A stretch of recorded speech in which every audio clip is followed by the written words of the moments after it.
우리 옆에 계신 분과 인사하겠습니다. 하나님 당신을 사랑하십니다. 이렇게 끝났어요. 세 사람씩은 인사를 해줘야죠. 다시 한번 하나님 당신 사랑하십니다. 인사하겠습니다.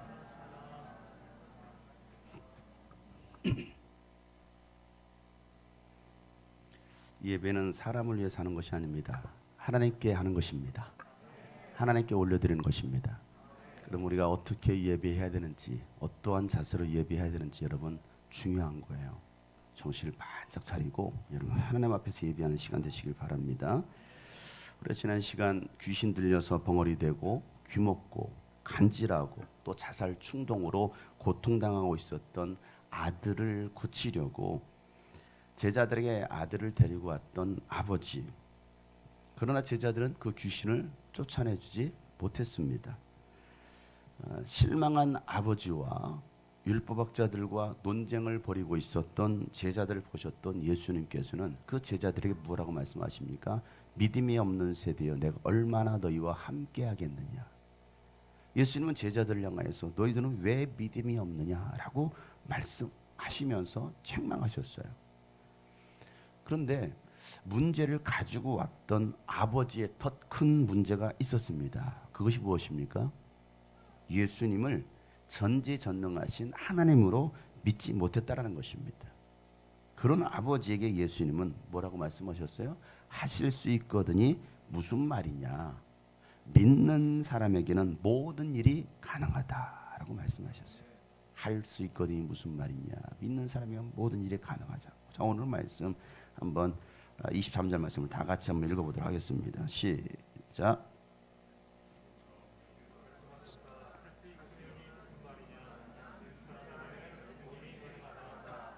할 수 있거든이 무슨 말이냐? 믿는 사람에게는 모든 일이 가능하다.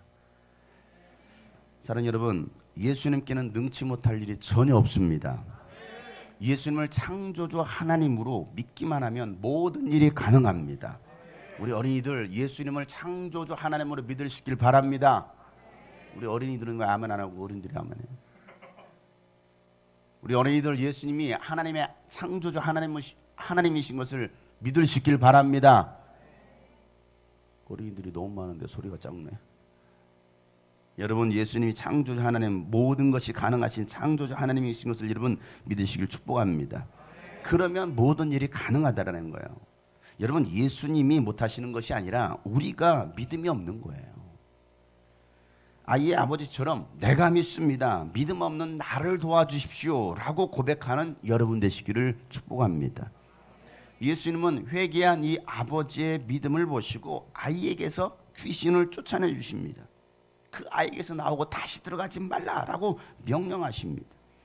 그러자 그 아이가 어떻게 됩니까? 귀신이 떠나가고 그 아이는 정상으로 돌아갑니다. 죽을 것 같았던 그 상황이 이제는 정상이 된 거예요. 예수님 안에서 자유함을 얻은 것입니다. 여러분 우리를 억압하고 짓누르던 귀신이 떠나가고 예수님께서 주시는 자유함이 여러분의 삶에도 있기를 주 여러분으로 축복합니다. 여러분 제자들은 귀신을 쫓아낼 수 있는 그 권세가 있었어요? 없었어요? 있었어요. 분명하게 있었습니다. 예수님은 제자들이 그 권세를 주었단 말이에요. 그리고 그들도 그 권세를 사용한 적이 있었습니다. 그런데 왜 그들은 귀신을 쫓아내지 못했습니까? 왜 우리는 귀신을 쫓아낼 수 없었습니까? 신기하네요. 지난번엔 됐는데 왜 이번에는 안 되죠? 라고 묻자 예수님께서 뭐라고 말씀하십니까? 야, 금식과 기도 외에는 다른 방법이 없어 라고 말씀하시는 거예요. 여러분 삶에 문제가 터졌습니까? 그 문제 해결할 수 있는 방법은 기도 외에는 다른 방법이 없다라는 거예요. 그래서 예수님은 시험에 들지 않도록 깨어 기도하라 라고 말씀하십니다. 우리가 기도하지 않으면 우리는 시험 들 수밖에 없다라는 것입니다. 여러분 시험에 들지 않도록 깨어 기도하는 여러분 되시길 바랍니다. 여러분 기도할 때 죽은 영혼이 사는 것입니다. 기도할 때 하늘의 문이 열리는 것입니다.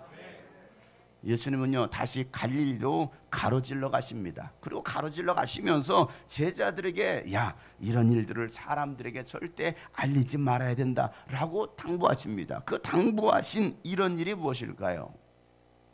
제자들에게 이런 일이 사람들에게 알려져서는 안 된다라고 말씀하셨던 그 이런 일이 무엇입니까? 귀신을 내어쫓은 일, 간질병을 고쳤던 일, 가시면서 제자들에게 하셨던 이야기가 있어요. 가버나움으로 들어가시면서 제자들에게 하셨던 말씀, 오늘 본문 31절 말씀이에요.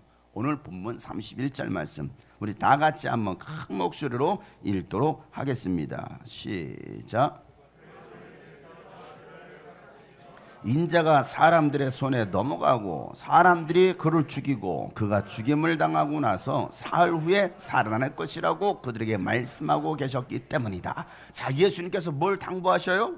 예수님은 인자가 사람들의 손에 넘어가고 사람들이 그를 죽이고 그가 죽임을 당하고 나서 사흘 후에 살아날 것에 대해서 말씀하셨어요. 인자가 라고 말씀하셨거든요. 자, 이 말씀이 벌써 몇 번째입니까? 두 번째 하신 말씀입니다. 첫 번째 하셨을 때, 이 말씀하셨을 때 어떤 반응이 있었죠? 에? 벌써 기억이 안 나요? 내가 죽을 것이다 했었을 때 어떤 반응이 일어났습니까? 제자들 가운데. 네? 베드로가 멱살을 잡고서 죽으시면 안 됩니다. 우리가 여기를 어떻게 따라왔는데 모든 걸 다 버리고 쫓아왔는데 죽으신다는 게 말이 되십니까? 하면서 막 멱살을 잡았던 사건이 첫 번째 하셨던 말씀이에요. 자, 그리고 나서 오늘 이 두 번째로 똑같은 말씀하시는 거예요. 인자가 사람들에게 고난을 당할 것이고 죽을 것이며 3일 후에 다시 반드시 살아날 것이다 라고 예수님께서 말씀하십니다.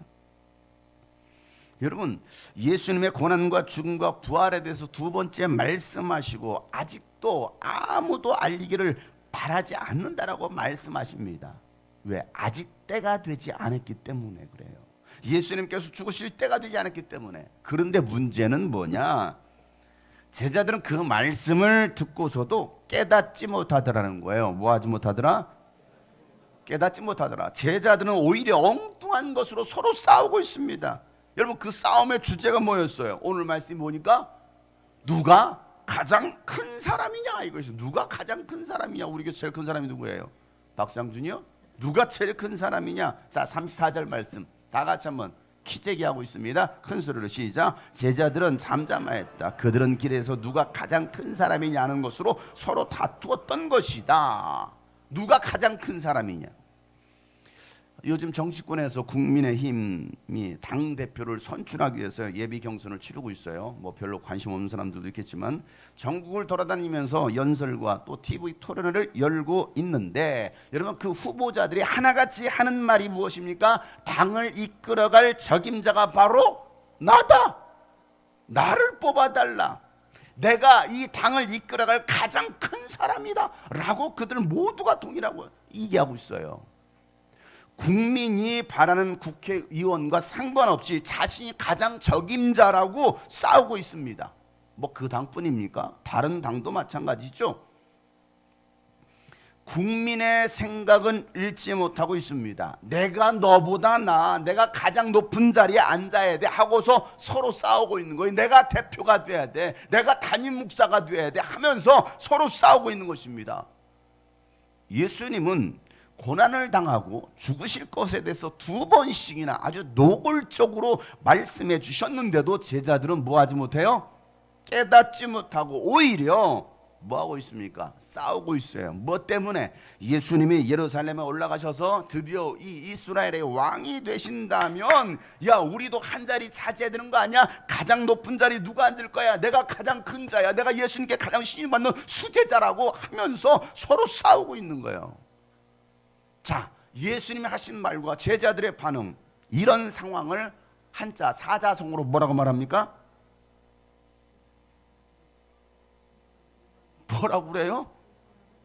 이열치열? 왔다 갔다? 오늘 제목이잖아요. 동상이몽. 한 이불 속에 있지만 뭐하고 있어요? 서로 다른 꿈을 꾸고 있는 거예요. 예수님의 제자가 되어서 예수님과 함께 그 길을 걸어가고 있지만 꿈이 다른 거예요. 삶의 목표가 다른 것입니다. 여러분들이 주님이 꿈꾸신 교회를 다니고 신앙생활을 하고 있지만 비전이 달라요. 교회가 가고 있는 방향, 예수님께서 추구하시는 그 비전과 여러분이 다른 거예요. 여러분 왜 예수를 믿습니까? 여러분은 왜 예수를 믿어요? 왜 여러분 주님이 꿈꾸신 교회 다니십니까? 왜 신앙생활 하고 계십니까? 예수님을 믿고 난 다음에 여러분의 꿈은 여러분 어떻게 달라졌습니까? 예수를 믿기 전에 가지고 있었던 가치관과 예수를 믿고 난 다음 여러분의 가치관은 어떻게 달라지셨습니까? 주님이 꿈꾸신 교회 오기 전과 오고 난 다음 여러분 어떻게 달라지셨어요? 달라지지 않았다면 여러분은 예수님을 만나지 못한 거예요. 여전히 과거의 생각으로 돈을 버는 이유, 공부하는 이유, 뭐 결혼을 하는 이유, 취미생활을 하는 이유가 예수님을 만나면 완전히 달라지게 되어 있거든요. 여러분 가치혁명, 생각혁명이 일어나야 되는 것입니다. 여러분의 인생 플랜은 무엇입니까? 내 인생 플랜. 내가 예수를 만나고 난 다음 나의 10년 후, 나의 20년 후 어떻게 되어 있기를 바라십니까? 계획은 세워보셨어요? 2주일 전 우연히 23년 전에 기록했던 저의 인생 플랜을 보게 되었습니다.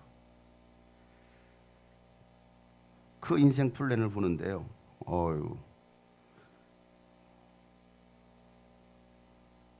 깜짝 놀랐죠. 그 인생 플랜은 뭐였냐? 이거였거든요. 이거. 제가 사랑하는 문해나라 공주 제 아내를 만난 지 162일째 되는 날 1999년 8월 18일부터 9월 11일까지 매일 사랑의 편지를 이 노트 한 권에 썼습니다. 그 안에 인생 플랜이 기록되어 있었어요. 저는 여리고 쿰란 성경을 발견한 듯한 그런 기분을 느꼈습니다. 왜? 23년 전의 기록이니까. 읽어달라고요?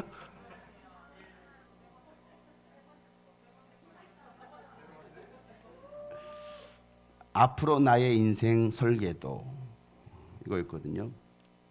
썼을 때 당시가 27살.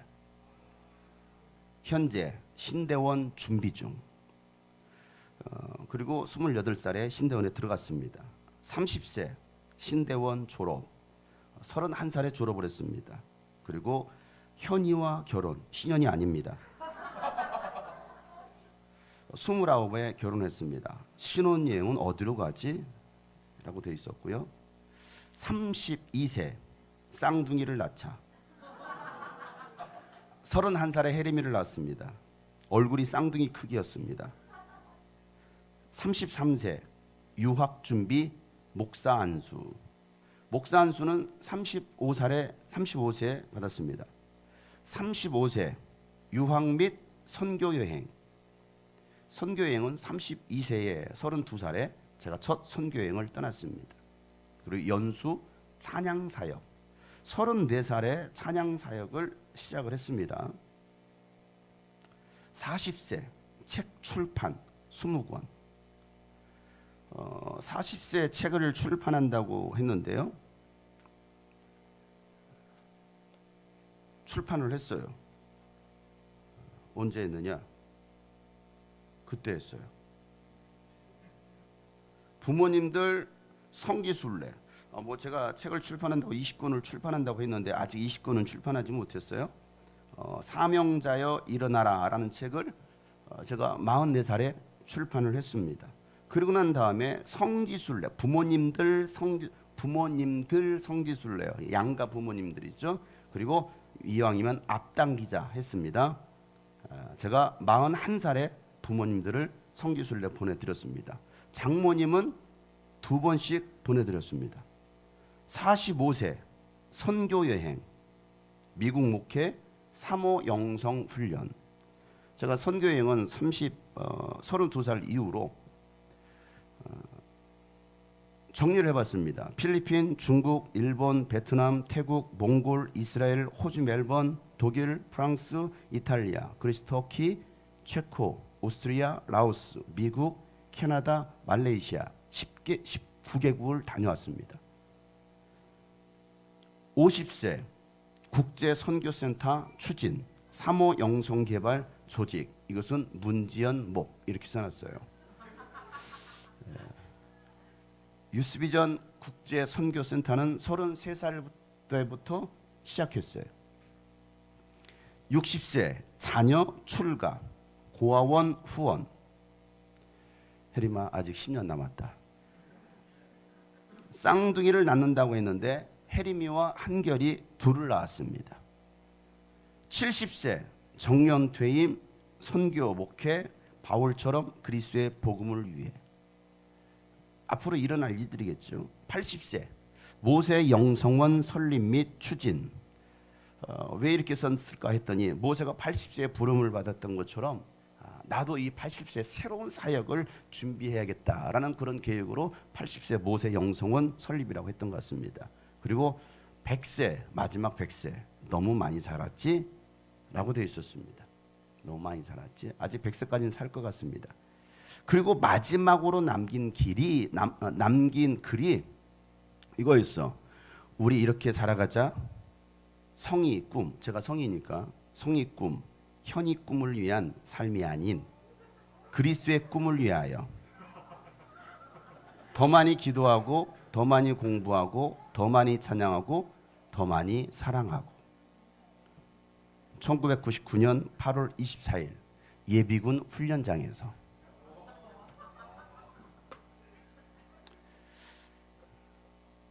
제가 이걸 보고서 깜짝 놀랐어요.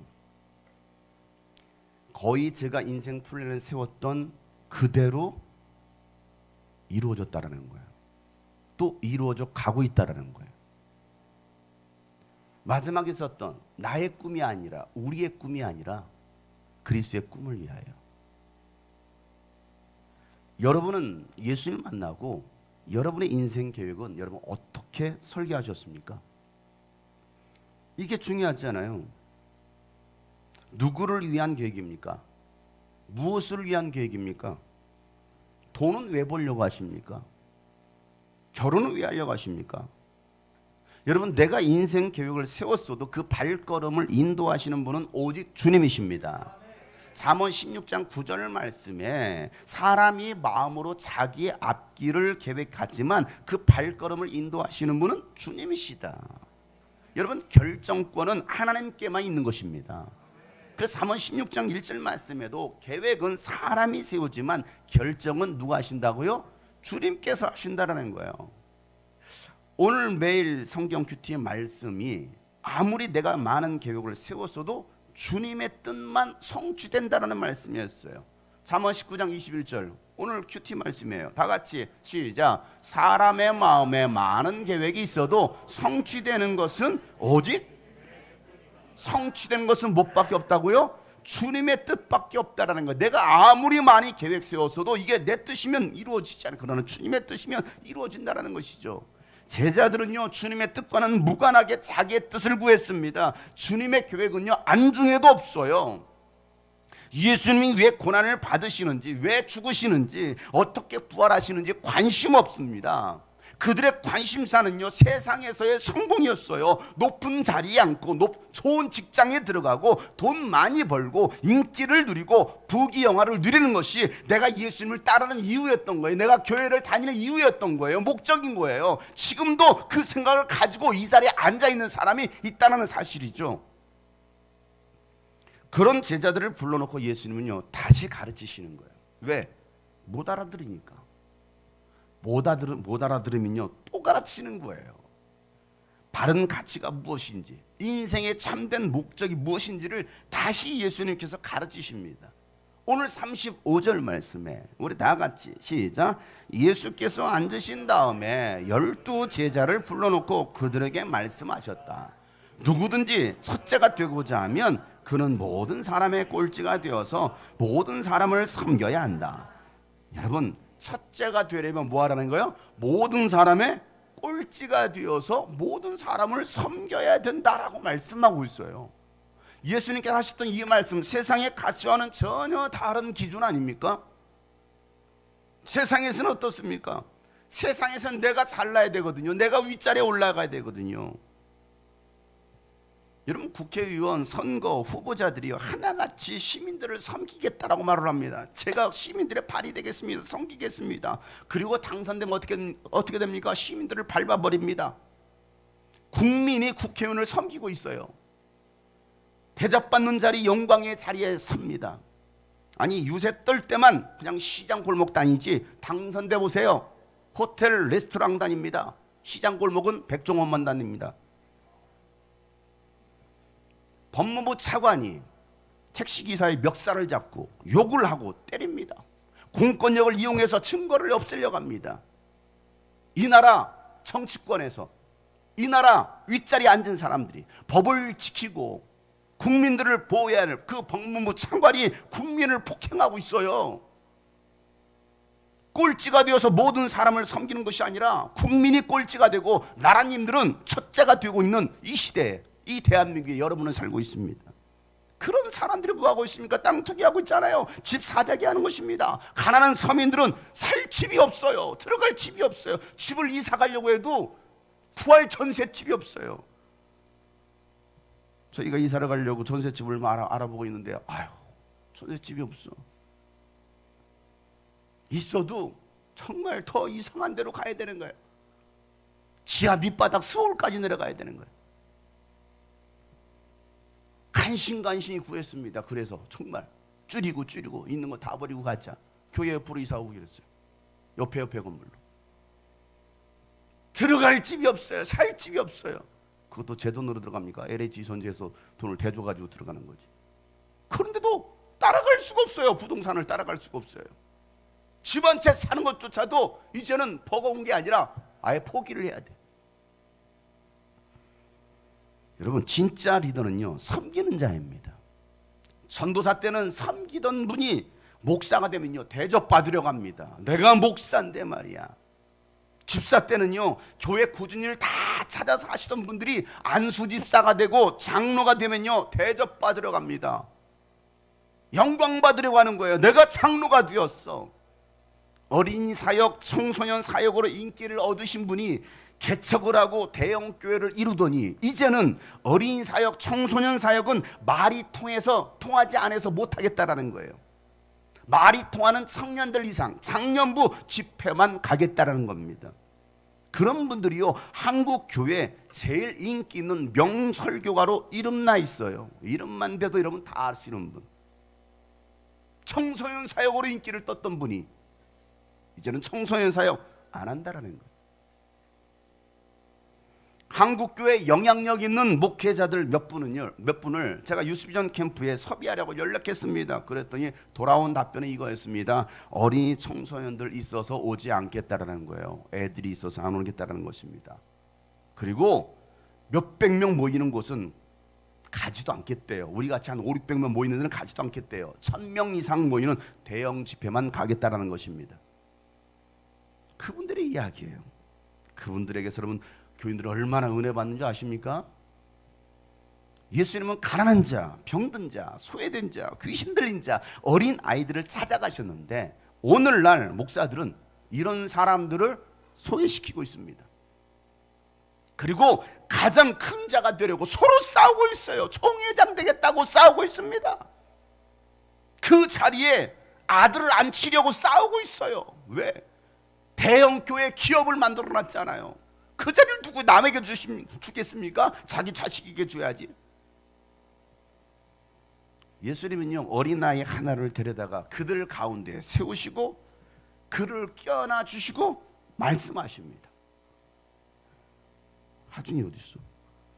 내가 하준이 데리고. 자, 37절 말씀 다 같이 한번 읽어보세요. 시작. 누구든지 내 이름으로 이런 어린아이들 가운데 하나를 영접하면 그는 나를 영접하는 것이요, 누구든지 나를 영접하는 사람은 나를 영접하는 것보다 나를 보내신 분을 영접하는 것이다. 아멘. 왜 안 데리고 와? 똥 싸러 갔어? 예한이 데리고 가야겠다. 예한이 너무 작아가지고. 예한이도 잠들었어? 아이고, 내 설교가 달콤한가 보다. 없네. 없던 걸로 해야겠어요. 누구지? 쟤는 어디 갔었죠? 나이는 또 어디 갔어? 응? 제왕이랑 커플옷을 입었더니 나는 아빠와 딸인 줄 알았어. 나이를 안기는 좀 너무 큰 것 같고 안 되겠네. 여러분, 어린 아이 하나를 그 제자들 앞에 세우고 그리고 안아주시면서 라고 말씀하세요. 안아주시면서 이런 어린 아이들 가운데 하나를 영접하면 누구를 영접하는 것이다? 나를, 예수님을 영접하는 것이다 라고 말씀하고 있어요. 저런 어린아이들, 가장 연약하고 도움이 필요한 어린아이 하나를 영접하는 것이 예수님을 영접하는 것이다라고 말씀하고 있어요. 여러분들은 그렇게 생각하십니까? 어린아이들이 돌아다닐 때? 어떤 사람은요, 나는 얘들은 싫어, 말도 안 듣고 시끄럽기는 또 얼마나 시끄러, 아이고 우는 소리 지겨워, 듣기 싫어, 때만 쓰는 아이들 싫어. 아, 청소년들, 아유 버르장머리도 없고 어른을 공경할 줄도 몰라 하면서 난 저 청소년들 정말 싫어 라고 하는 사람들이 있습니다. 안 데리고 와도 돼, 이제 끝났어. 여러분, 저런 아이들, 울고 떼쓰는 저런 것들 싫다라는 거예요. 싫다라는 거예요. 나가 돌아. 여러분, 저런 어린아이 싫어하는 사람이 있거든요. 나는 애들은 싫어, 애들이 가까우는 것도 어우 싫어 하는 사람이 있어요. 청소년들 좋아하지 않는 사람이 있어요. 근데 예수님은요, 저런 어린 아이들을 좋아해주고 영접하는 사람이 예수님을 영접하는 것이다 라고 말씀하고 있는 거예요. 여러분, 저런 어린 아이들의 모습으로 찾아오신 예수님, 저 아이가 여러분 예수님이라면 여러분 어떻게 하시겠어요? 예쁜 아이만 좋아하는 것이 아니라 뭐 사람들 평가로 저 아이 좀 못생겼어, 못생긴 아이는 여러분 안 좋아합니까? 안 예뻐합니까? 아픈 아이도 예뻐하고 영접하는 사람이 예수님을 영접하는 사람이라는 거예요. 여러분, 주님이 꿈꾸신 교회는 다음 세대를 사랑하고 다음 세대를 주님의 군사로, 제자로, 또 시대의 리더로 키우기 위해서 세워진 교회입니다. 이곳에서 어린이들이 마음껏 뛰어놀고 또 하나님의 말씀을 배우고 찬양하면서 시대를 바꿀 수 있는 영향력 있는 예수님의 제자로 세워져야 합니다. 그런 일에 여러분들이 관심을 가져야 된다는 거예요. 그러기 위해서 어른들이 어린이들을 사랑으로 섬겨야 된다는 사실입니다. 우리 청소년들을 격려하고 기도하고 축복할 수 있어야 되는 거예요. 오늘도 보니까 어제 미니캠프 참석하고 오늘은 많이도 결석하셨네요. 피곤했는지. 이 아이들 말 안 듣잖아요. 예배 안 나와요. 치킨 피자 사주세요. 아니, 치킨 피자도 좋지만 아웃백, 빕스, 애슐리, 프리미엄 이런 멋진 식사 한 끼도 이러면 섬길 수 있어야 됩니다. 아멘들을 잘 안 하잖아. 내 돈 나가니까. 내 새끼 먹이기도 힘든데 내가 무슨 저 새끼들을 먹여.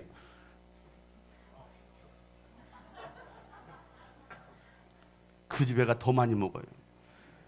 아이들은요, 배운 대로 하는 것입니다. 교사들이 이와 같이 아이들을 섬길 때 그 아이들이 자라서요, 다음 세대 아이들을 섬기는 거예요. 왜? 내가 사랑을 받았잖아요. 내가 섬김을 받았잖아요. 그러니 나도 커서 이와 같이 해야겠다라고 하는 거예요. 여러분들이 본이 되는, 믿음의 본이 될 수 있는 여러분 되시길 축복합니다.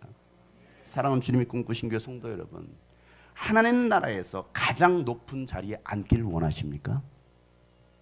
그렇다면 이 땅에서 가장 낮은 자리에서 섬기는 종이 되시기를 바랍니다. 그러면 주님께서 높여주시는 거예요. 여러분의 계획이 아니라 주님의 계획을 분명히 알고 주님의 뜻대로 살아갈 수 있는 여러분 되시기를 축복합니다.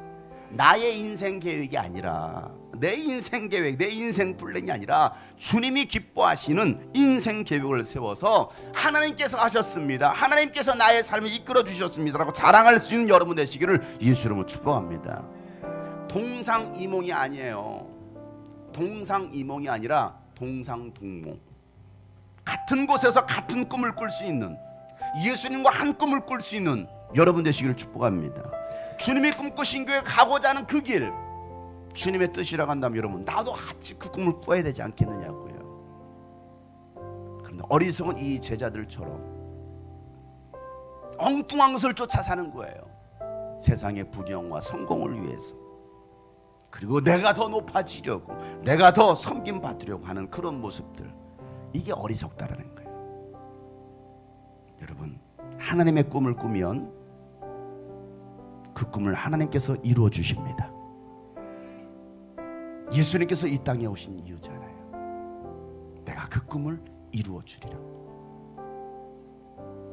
동상이몽하지 마시고 동상동몽하는 여러분 되시기를 축복합니다. 너무 빨리 끝나서 한 편을 읽어주도록 하겠습니다.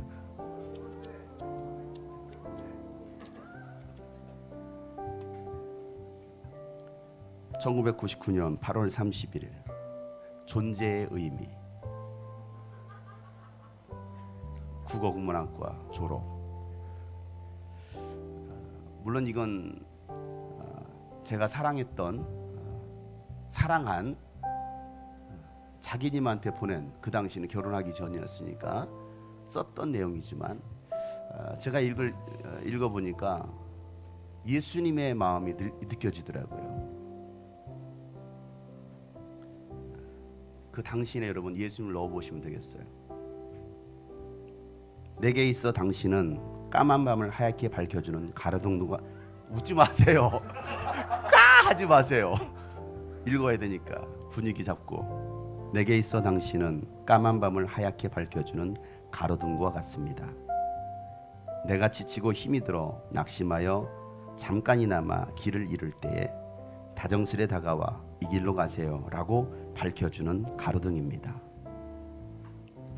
내게 있어 당신은 항상 입는 옷과 같습니다. 없어서는 안 되는, 때론 수치를 감춰주기도 하고 때론 예쁜 옷으로 빛내주기도 하고 그 옷을 자랑하기도 하는, 결코 나를 떠나서는 안 되는 존재입니다.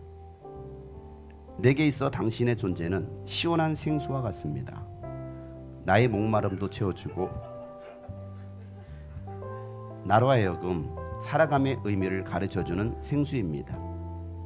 아무리 많은 음료가 있어도 생수가 없으면 살 수 없듯이 당신은 내게 그런 존재입니다.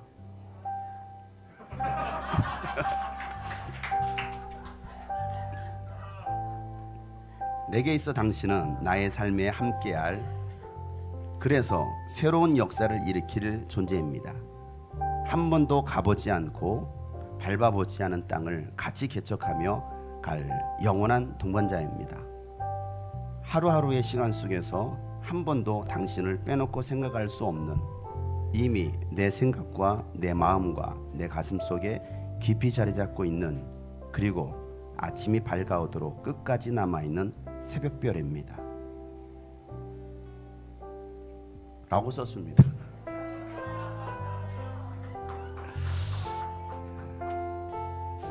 저희 예수님께 쓴 것 같더라고요.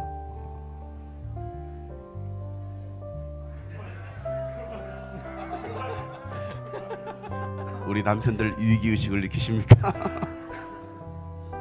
정승철 형제님, 병원에서 이런 사랑의 편지를 쓰시길 바랍니다. 태어나실 때까지. 네, 방금 읽어드린 것은 오늘 내용하고도 좀 비슷해서 아까 얘기했던 것처럼 예수님이 그와 같은 분이십니다. 여러분, 그 예수님을 따라가는 여러분 되시기를 축복합니다. 예수님의 꿈을 꾸면 예수님은 그 꿈을 이루어 주십니다. 나의 꿈을 꾸면 그것은 그저 내 꿈일 뿐인 거예요. 예수님과는 전혀 상관이 없어요. 그러나 우리 모두가 함께 예수님을 꿈을 꿀 때 예수님께서 여러분의 삶을 붙드시고 인도해 가실 줄을 믿습니다.